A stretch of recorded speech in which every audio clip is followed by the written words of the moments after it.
Is going to be about effective utilization of CPT units. Dave Wozniak and Julie from Spectrum Human Services are going to walk us through that today.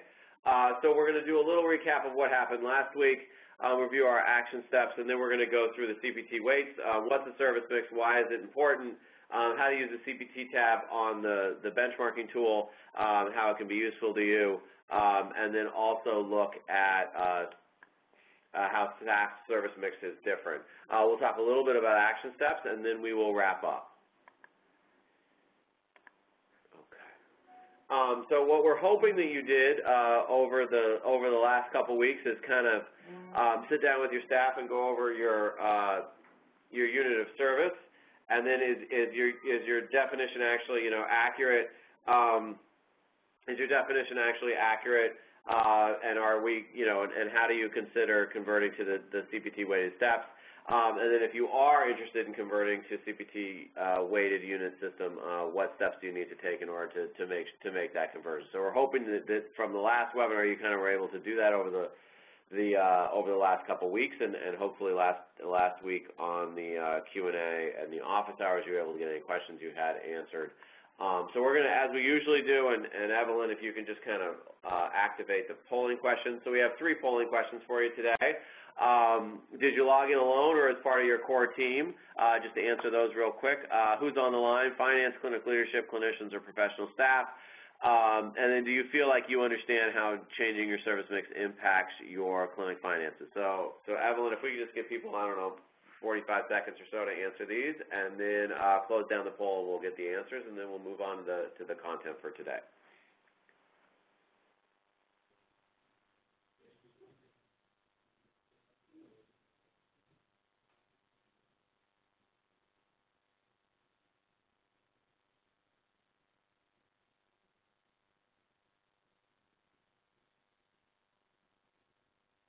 All right, Ed, why don't we shut it down, and then we'll get our answers. There we go.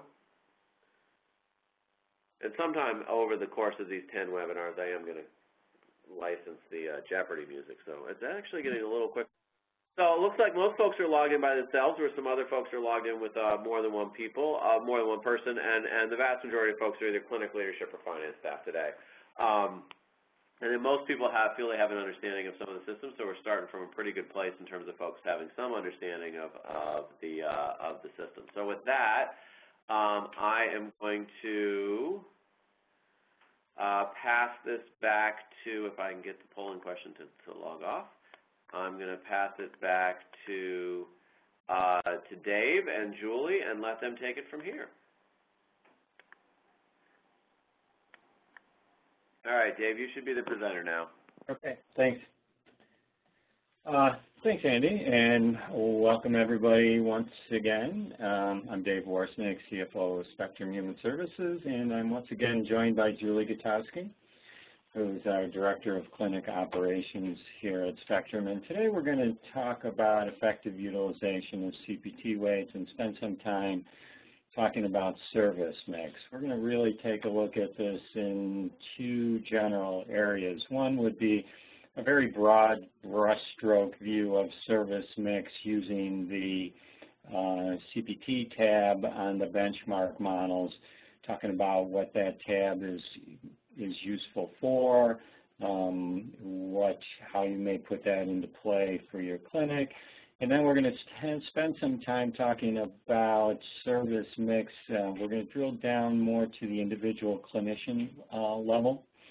We put together a little demonstration tool, and we'll be building upon some of the concepts that we talked about a couple weeks ago, which is billed to paid hours, the effect of service mix on your staff's ability to make their utilization or their performance standards.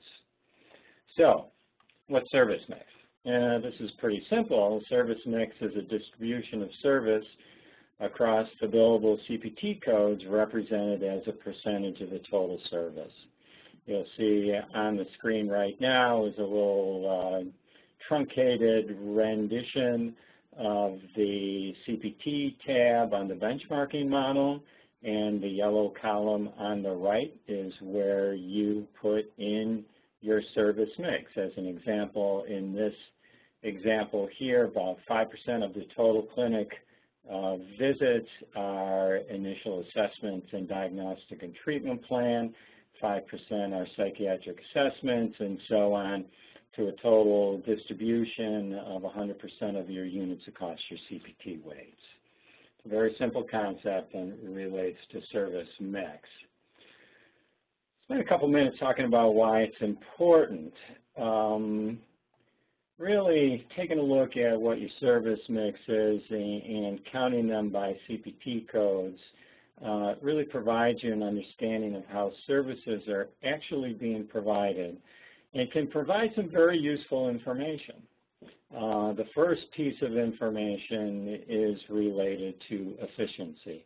As you'll see when we bop over to the model, one of the things that the model calculates is an average CPT weight per contact. So if you think about it, is if you have an average CPT weight per contact for your clients of 0.8, that's going to be a much more efficient service mix than if your average CPT weight per contact would be 0.5. So then, I mean, thinking of that a little further, your revenue for a CPT weight of 0.6 or 7 or 8 is higher than it would be for 0.5, and you'll be generating more revenue per contact. The other piece is gaps in services.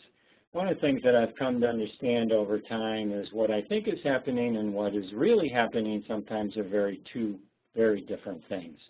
We many times have some anecdotal feel or information about our service mix or operations within our clinic, and once we drill down into the data, that we find that those in fact are not true.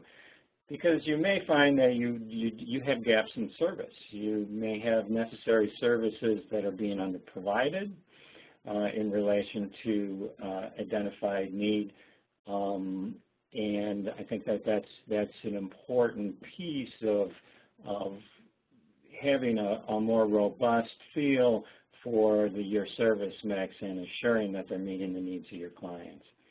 The third thing is that you can use that to help you align resources, the right staffing configure in place to provide necessary services. If a vast majority of your services are certainly in your individual psychotherapy, then you can take a look back in your clinical staff and make sure that your resources are really there to provide those services. Or if you take a look at your service need or service mix and you identify a gap of services, say around family therapy or family group therapy, and you look back to your resource base and you find that you don't have the resources required to provide those services, then you can make some additional decisions about how you want to resource those services. And a third piece, and we're going to be talking a lot about this a lot more as we move forward today, is the number of contacts necessary to meet unit of service expectation achievable. And I'm going to hold that one for a little further conversation because you're going to see that displayed a bit more actively as we go forward. So, how to use the CPT tab. I'm going to walk through this on the slides, then I will bop over to the actual tool and we'll take a look at that a little bit in more detail. So again, it's a rendition, a slide that is a truncated version of the actual tool. You'll see that there is an average CPT weight per unit. You get your average unit revenue. You're going to see your service mix. You're going to see your CPT weighted units that will be generated for each of your services. And as I was talking about, you'll see the contacts that will be necessary to meet your CPT unit expectation based upon your service mix. So what happens in this case is that the CPT weighted units that are going to be generated or that you anticipate are going to be generated, that comes over from the financial benchmarking tool. And we're anticipating that this clinic for fiscal viability needs 12,436 CPT weighted units of service. based upon the service mix, that's going to require that 17,313 actual contacts.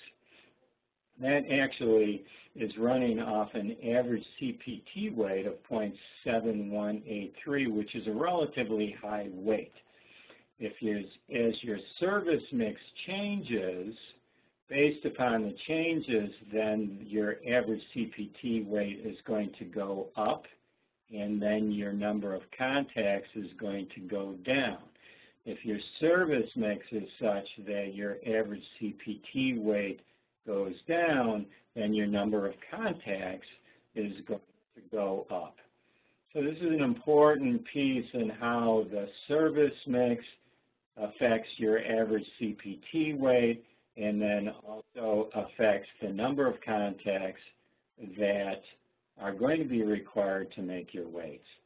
The other piece that you'll notice in here is that it gives you basically a breakdown of your anticipated revenue generation spread across your service mix. Less used for analytics as it is used for really a better feel for how your revenues will change, will spread based upon what your service mix is. If in reality there are some certain fixed numbers, this CPT-weighted unit comes from the benchmarking model. Your revenue generation comes from the benchmarking model. You enter your service mix, the tab will show you how your revenue will be distributed, and it will show you the number of contacts that will be necessary to make your units of service. So when you get to the model, what you need to do is you input service mix in the service percentage column. Represent that mix as a percentage of your total services. Make sure that your total equals 100% in that column. And there's really no other input that's required. And as I talked about, what you're going to find is that you'll find the number of CPT units that will be provided for each service, the number of contacts that will be required to generate the unit of service benchmark, the amount of revenue that will be generated by each service type, and the average CPT weight per contact. Let's talk a little bit about what CPT Tab is useful for. One of the things, and I mentioned that before, is analysis of the efficiency of the service mix. And as I said, that's measured by the average CPT weight per contact. How many contacts are required? Analysis of revenue by service code. What are the key services supporting fiscal viability? How will your service mix change that revenue distribution? And as I said before, a gap analysis. What other services are we providing? Are those aligning with what we understand to be the perceived needs of our clients? Do we have the proper resources to source those service needs and to support our service mix? What's a CPT tab not useful for? It's really not useful for an analysis of an individual staff service mix. It's also not very useful for understanding service mix and productivity and understanding how groups affect efficiency. Why is it not useful for this purpose? Well, let's think about it. One of the things that we were talking about is the average CPT weight per contact. Well, groups have a low CPT weight, but they're actually a very efficient modality for providing clinical services. So if you do have a clinic that runs a fair number of group visits, then what you're going to run into is those group visits will drive down your average CPT weight per contact. And then that's going to lead to some false assumptions regarding your service mix and your efficiencies. So let's take 1 second. I have to share my desktop, And I'm going to run over to the Excel, and we'll talk about that in a little more detail. 1 second. Okay. So we're inside the benchmarking model. As you'll see, we have our standard, all of our CPT codes, all of our service weights. Here's our input area where we put our percentages in. This 11,115 CPT units is coming from the model that this is attached to. Again, you'll see that for the 11,000 CPT units, we're going to need 17,000 contacts. We're going to generate $1.2 million, and their average per CPT weighted unit in terms of revenue is going to be 108. Here we have an average CPT weight of 0.6441. If I took a look, as I was talking about how this misrepresents groups, you'll see that I have group at 1% here with an average CPT weight of 6.4. If I take this up and then,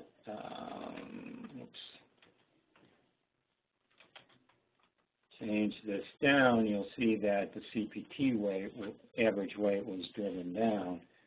But in fact, that's because it's going to take more clients in the group to create the CPT weights, and you're going to get a false positive.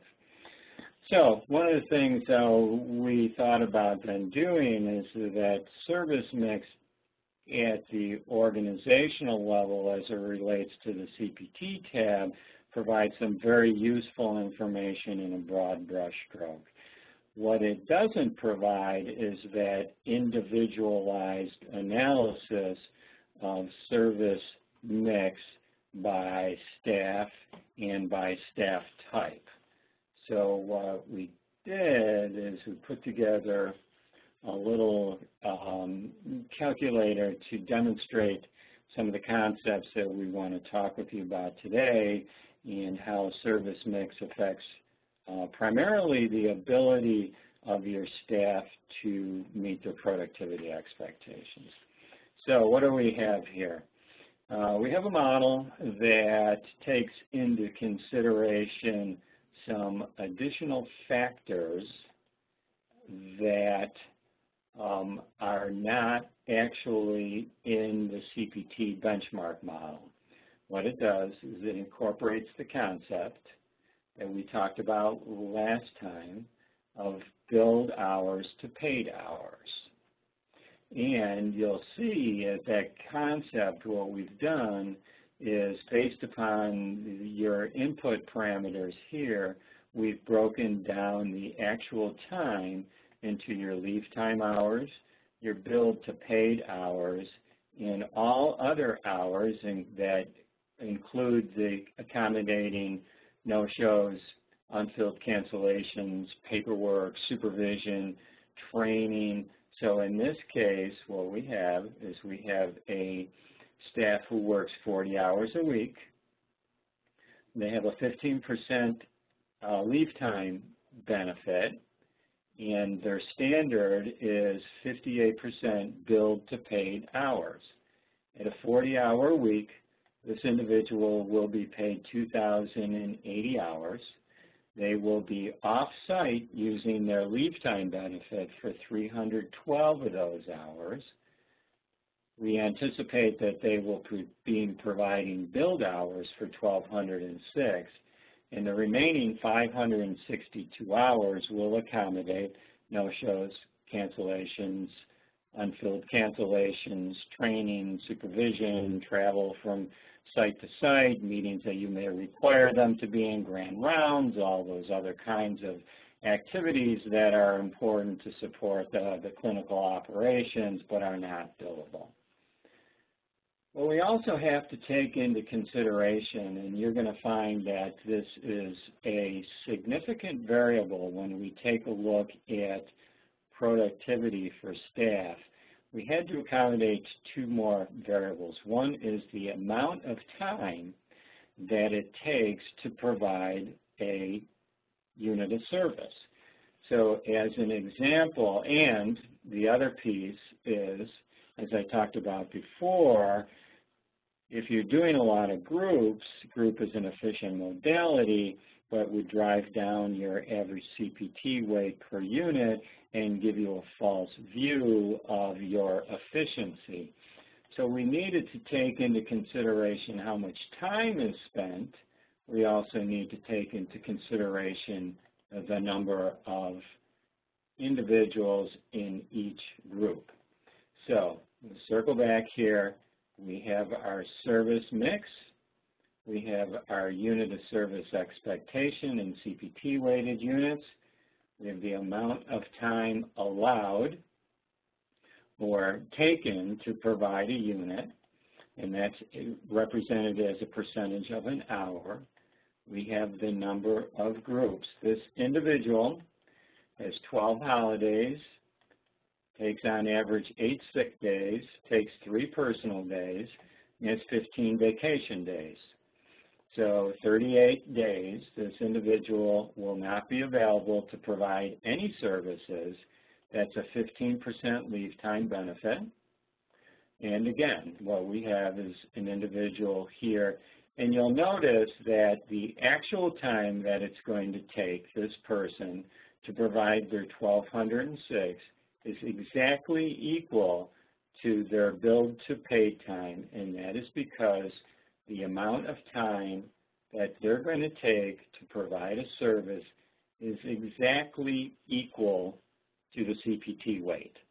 We understand in reality that does not work that way, so what Julie and I did is we put together a couple of different scenarios that we would like to walk through that will demonstrate service mix, time necessary to provide the service, and group size, how those 3 variables work together to make it either very difficult for your staff to make their productivity, or in some cases easier and provide some additional clinical capacity for your clinic to do some other things. So we're going to get started with a couple scenarios, and I'm going to work the controls, and we'll take it from there. We're going to start first with a clinician, and we're looking at a 5% service mix of assessments at 1 hour. And for the different scenarios we have for a clinician, we're always going to use about 5% for assessment. I think it's important that people continue to get new clients on their caseload because we lose people through attrition and successful completions. Then we're going to look at about 40% of individual psychotherapy, the 30-minute build, and we're going to say it takes them 15 minutes after the service to do paperwork. So that would be 0.75. And then we're going to have 50% individual sessions for 45 minutes. And again, 15 minutes after each session to write the note and complete the documentation needed.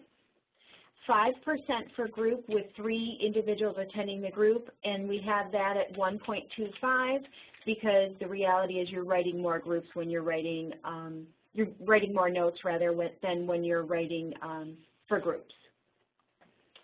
What that brings us to is we have, in terms of the actual time it's going to take, we're at 1439, and the benchmark is 1206. What that does is takes away from the amount of our other time that the clinician has for supervision, the other time that's allowed and accounted for no-shows, for cancellations that aren't filled. So it's going to be very difficult for that person to be meeting the productivity expectation, and it really results in a percent change of about 40% or so in reduced clinical effectiveness and realistically reduced clinical time. Yeah, Julie, I think that, again, just to reiterate, the important point here is that your leave time is fixed. So you know individual's not going to be there. the physical time necessary to create their unit of service expectation is 1,439 hours. That's leaving only 329 hours per year for everything else, including no-shows and cancellations. One of the concerns you would have is if you have an individual who has a very low no-show rate, well, then those 329 hours may certainly be sufficient to accommodate that lost clinical capacity.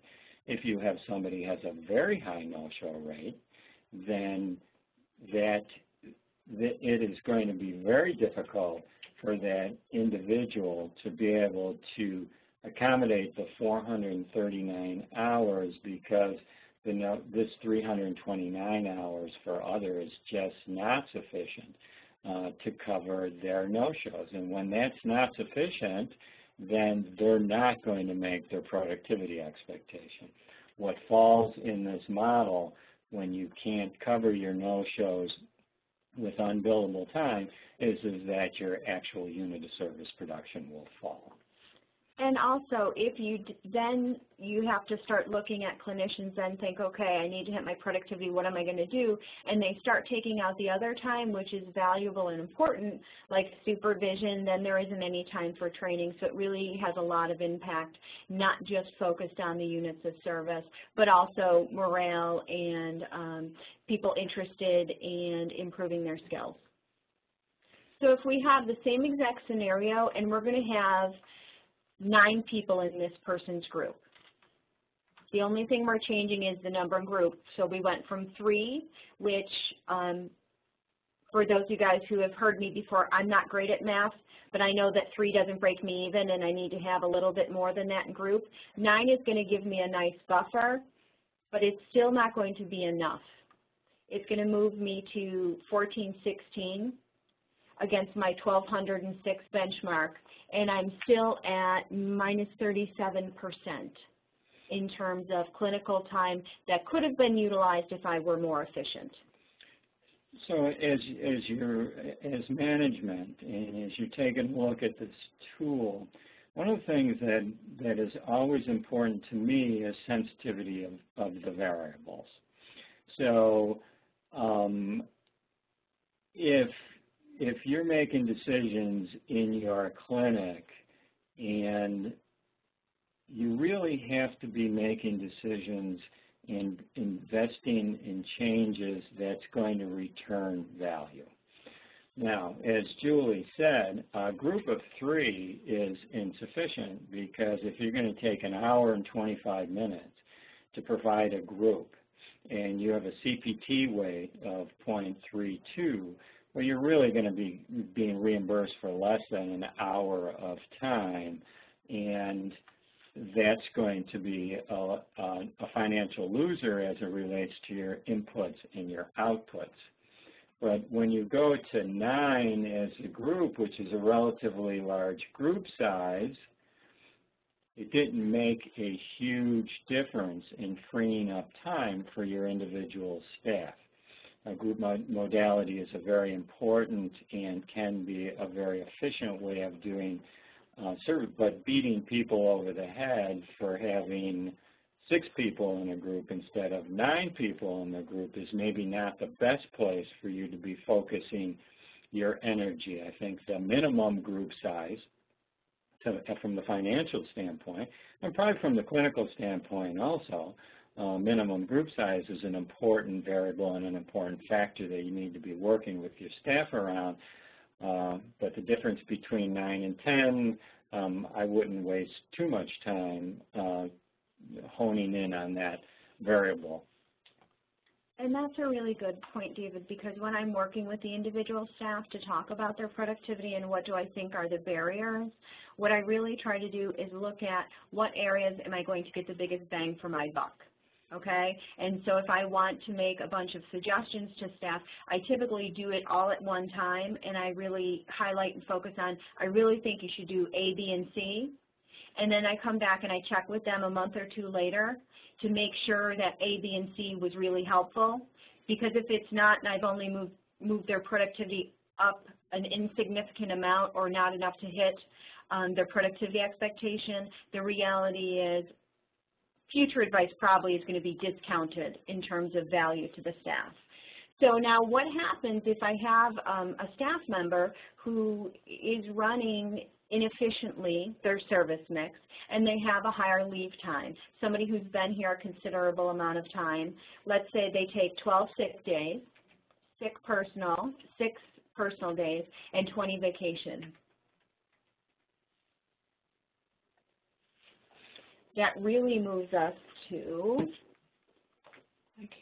I'm sorry, 269. Apparently I need stronger glasses. And we're looking at minus 61%.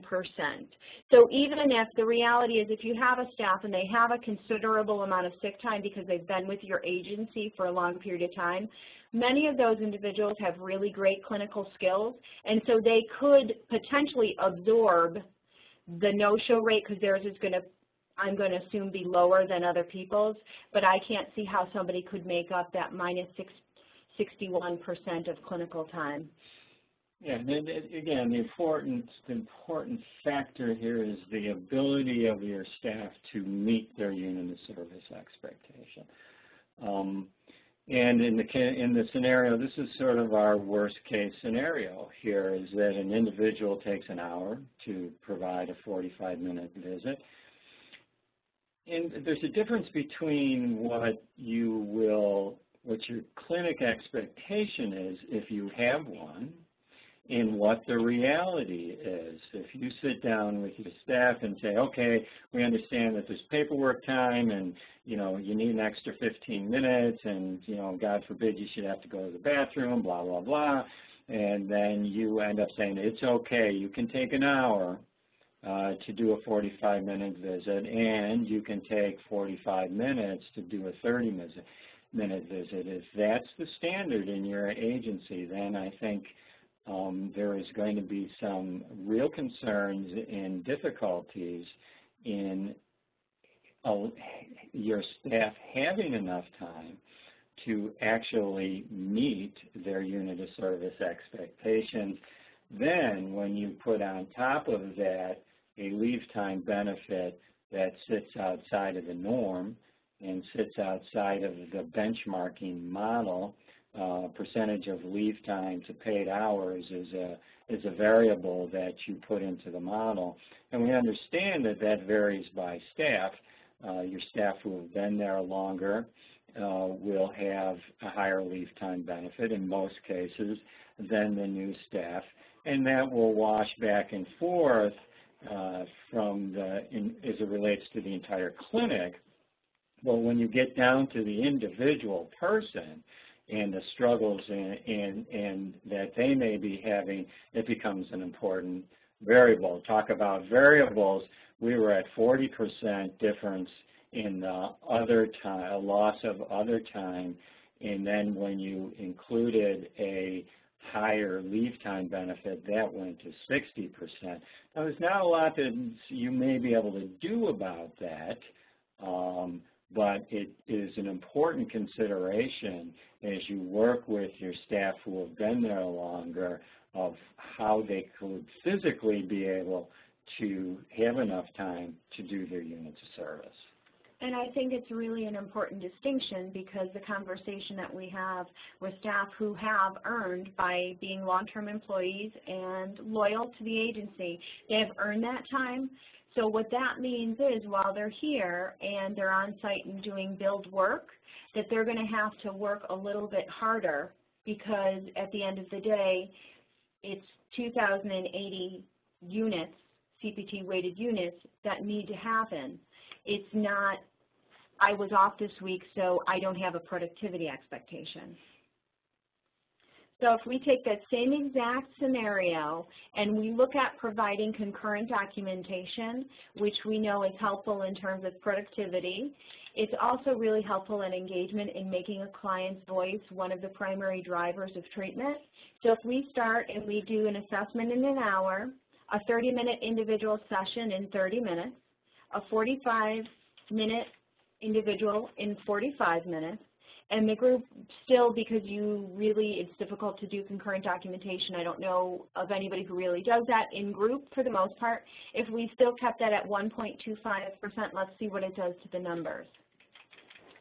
It brings us into the actual time to do the 1,206, 1,045. We've just gained, by just concurrent documentation alone, we went from minus 61 to positive 16%. So here, I mean, we're talking about sensitivity of the variables. So what we did is we lopped off 15 minutes on 661 contacts. We lopped off another 15 minutes on 823 contacts. All of that then is available to, all those 15 minutes become available to provide clinical service. So the actual physical time necessary is actually dropped below your CPT weight. Now this is against a scenario where you have a higher leave time benefit. And so you're in a situation then is with the concurrent documentation, those 15 minutes made a huge difference as it relates to this individual's ability to make their productivity. So this person could actually accommodate the additional days being off by working more efficiently with a same service mix, and now suddenly take 1,045 physical hours to get their CPT with a much larger number of other hours that are now available. So if we then look at somebody, the same exact information, and the person has the average leave time, which would be 12 holidays, 8 sick, 3 personal, and 15 vacation, it doesn't change the actual time, but what it does is it really increases our other time to 29%. And why is that important? What could you use that time for? Well, a lot of times we spend talking about walk-in, instant access. That 29% increase in clinical capacity or clinical time for one individual could be multiplied by if you had 5 clinicians. So that increased capacity, clinicians can see more people, provide more billed services. We could use that time to establish a walk-in clinic, same-day access, to use to develop a no-show group, or for program development. The tool that David just showed you is really important and helpful in diagnosing individual clinician challenges with productivity, really based on that individual's information. And you can use it to evaluate the service mix, the time actually spent on the service, and the leave time benefit. So from what we've looked at, really the most efficient way to increase clinical availability is to decrease the amount of time you spend on each service. The regs say a 30-minute visit individual session is 30 minutes. If I use concurrent documentation, then I'm billing for 30 minutes. I'm increasing engagement with the client. I'm getting the client's perspective. Again, probably decreasing my no-show rate because the client is more invested in treatment. And I'm decreasing the amount of time that I'm spending on non-billable services and duties. I think the important point, and I just want to reiterate, is that as we begin changing our clinic operations to take in the realities in the new world, and we're talking about same-day access and walk-in clinics, and a lot of us struggle with where are the resources going to come from to be able to do this. Well, we have demonstrated a model here is that if you could just institute a good concurrent documentation standard, train your staff to do that, you could increase your clinic capacity by 29%. Well, that certainly covers your same-day access. It can cover your no-show groups. It can increase the billable hours that's available. This is an extremely sensitive and very powerful variable as it relates to the availability of clinical resources and also the ability of your staff to meet their units of service. So really, this one activity, the concurrent collaborative documentation, seems to have the greatest impact on efficiency and the increase in available clinical time and resources. I think it also can really help with engagement for the client and staff morale as well. Now what we want to do is we want to talk about, we're going to shift from clinician, now we want to look at a nurse. Okay, and a lot of the medical services that the nurses can provide have a low reimbursement rate. And so what we're going to look at, so we have a nurse and she's only doing nursing, or he is only doing nursing duties, 50% health monitoring at 15-minute increments, 25% health monitoring group with 3 people in there, and 25% health physicals. So that brings us to the actual build time of 15:32 versus the 12:06. The other time really goes down to 2:36, and our decrease looks like 58% in the negative. In terms of, with this service mix, it doesn't appear whatsoever that the nurse would be able to meet her productivity expectations. So what do? Nursing services are a vital, important aspect and part of the clinical services we provide. We're really looking at integrating physical health with behavioral health. We all know that individuals with a serious and persistent mental illness have a tendency to die up to 20 years sooner than those without. So it's important to provide the services, but how do you do it in a way that we're going to be less impacted fiscally by the cost of these services? If we look at a nursing, and she's doing some nursing duties, but also some clinical. So if we move it to 25% for individual sessions at 30 minutes, 10% psychotherapy group with 3 individuals present, 15% health monitoring group, 3 individuals present, 25% health monitoring, 15 minutes, and then 25% health physicals, it really brings us to 1326, and we've decreased substantially the loss, if you'll have it, if you will, of the percent in change. We're down now to about minus 20%. So what do you do with that? That's even with concurrent documentation and about 50% clinical responsibilities. It would be difficult to make productivity due to the lower reimbursement for the health services.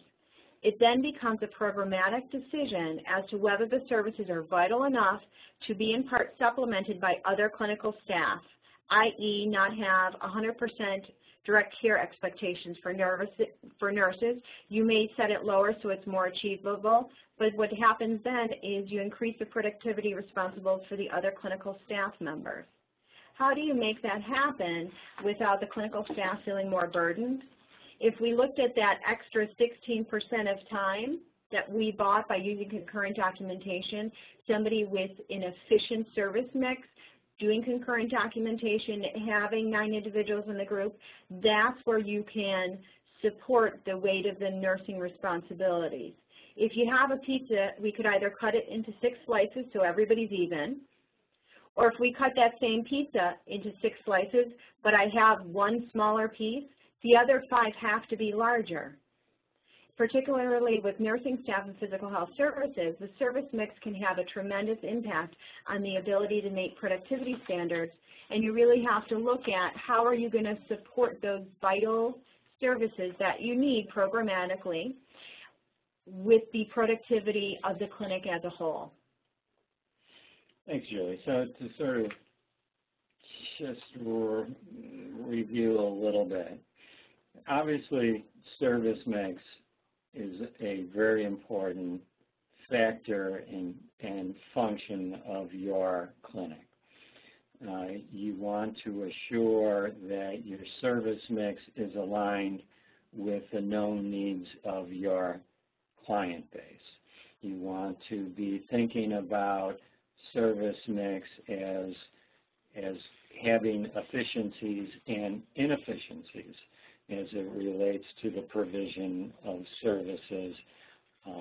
You'll see that through the model that providing groups is certainly a efficient and clinically effective modality in our mental health clinic service modalities. But the two pieces that are really, one second here. The two pieces that are making the, excuse me, this is a first for me. The two pieces that are making the greatest, the two variables that are the most sensitive and have the greatest effect on the model is certainly the time necessary to provide the services and the leave time benefit. So I hope if your clinic has been thinking about an implementation of a concurrent documentation and talking with staff about a standard related to time spent in providing each of the services that we've been able to demonstrate for you, the power that's inherent not only in making it easier for your clinic staff to meet their productivity expectation, but also increase in available clinical capacity that will allow you to cover some of those necessary and critical services that are paid for at a lower rate, and secondarily have some flexibility for you to move forward with same-day access and be able to more efficiently meet the needs of your client. So with that, I'm going to stop sharing my desktop, and we're going to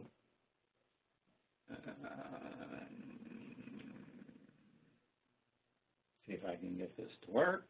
There we go. We're back to the staff service mix analysis. We talked about how it was different from the CPT weight, how it takes into consideration and can be tailored to individual staff needs. You can quickly diagnose the root cause of productivity issues and hopefully take steps to mitigate those. So I am going to hand this back to Andy, and Andy's going to take us through the last couple of minutes, and thank you for joining us.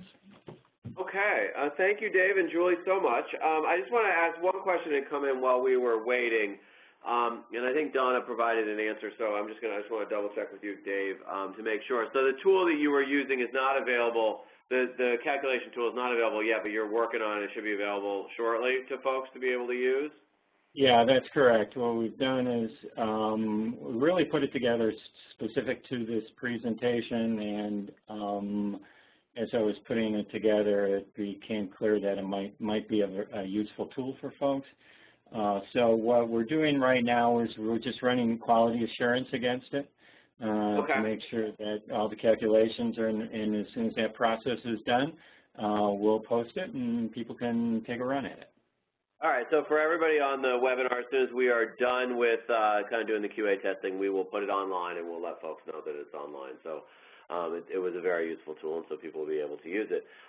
We have a couple polling questions to wrap up with. The first one is, do you think your CIT, your core implementation team, has the information they need to complete the CPT weight section of the financial benchmarking tools? Yes, no, or not sure?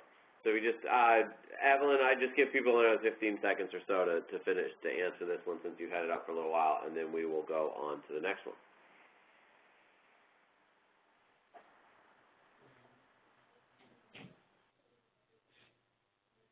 All right, why don't we wrap up this poll question? There we go.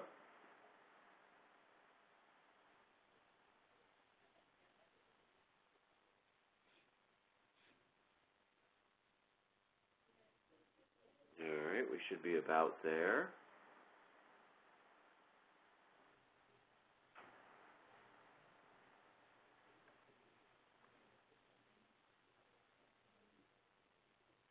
Okay, so it looks like about 42% have the knowledge they need. Very few people said they didn't have the knowledge they need, and we got a couple people still not sure. So that hopefully we'll be able to get any questions answered next week and those kinds of things. And just also the other question is just, has your team been meeting on a regular basis to discuss the training, to really discuss kind of next steps and what you need to do? So we met once, we met every so often, or we're meeting regularly. If you just answer that real quick, that'd be great. We just want to try to get a sense of you know, what folks are being able to do out there in terms of getting their group of folks together, both their finance folks and their clinical folks as well. So I would just give people like another 5 seconds and then lock this one down, and we will move on to wrap up.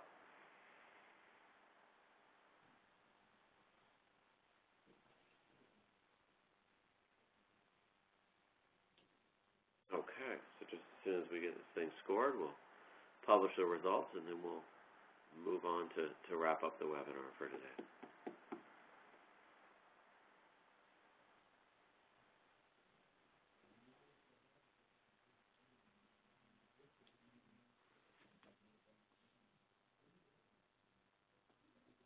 Right. Oh, there we go. So it looks like pretty evenly mixed. You know, most folks are meeting somewhat, and then, you know, a couple folks haven't met that much, but it looks like most folks are meeting either regularly or semi-regularly. So I think that's a good step and a move forward. I think, you know, one of the things that we've been saying since the beginning is the more often you're able to pull this team together and really meet internally, I think globally, you know, the more you're going to be able to accomplish as a team. And our real hope is that for next week, you'll sit down and kind of with your team and kind of talk about where your service mix is right now, and then what kinds of changes you could make based upon the training, or just based upon, you know, kind of thinking about your service mix within your program, and you know, what's one step you can take to try. I think, you know, one of the things with service mix that I think Julie and Dave really highlighted here is just, you know, the real sensitivity to your overall financial situation that you know, focusing on your service mix can have. So hopefully it's been helpful to you all. Again, remember to send us any questions that you have via our Qualtrics survey, and we will be on the line again next week at 12 to answer those questions. And also, you can log into the BEAM discussion board to answer questions and that as well.